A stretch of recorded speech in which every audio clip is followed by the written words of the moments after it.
Tapi kalau hukum itu pilih kasih, permulaan kehancuran sistem di mana-mana negara bila hukum itu pilih kasih.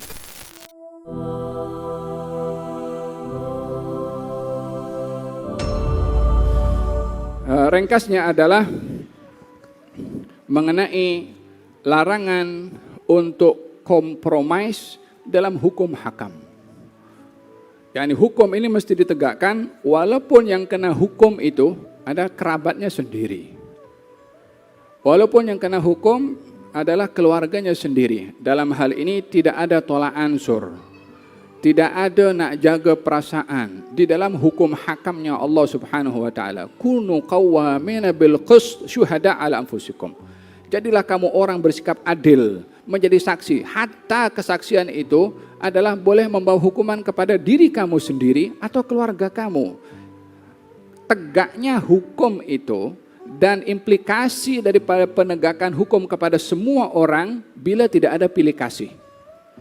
Tapi kalau hukum itu pilih kasih, permulaan kehancuran sistem di mana-mana negara bila hukum itu pilih kasih.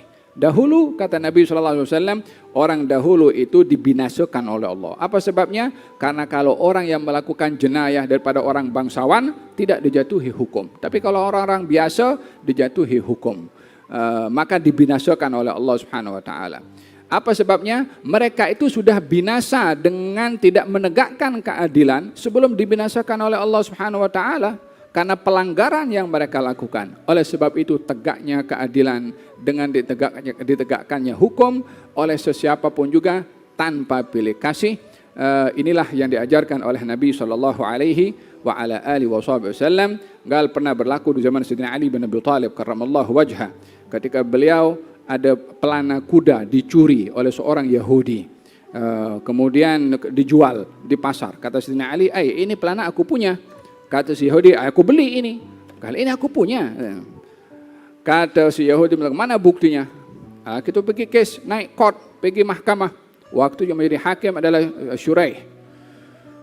Maka duduk Sayyidina Ali bin Abi Thalib karramallahu wajhah di mana di tempat orang yang menuduh si Yahudi di tempat kandang tertuduh. Maka dalam hal ini ditanya oleh hakim.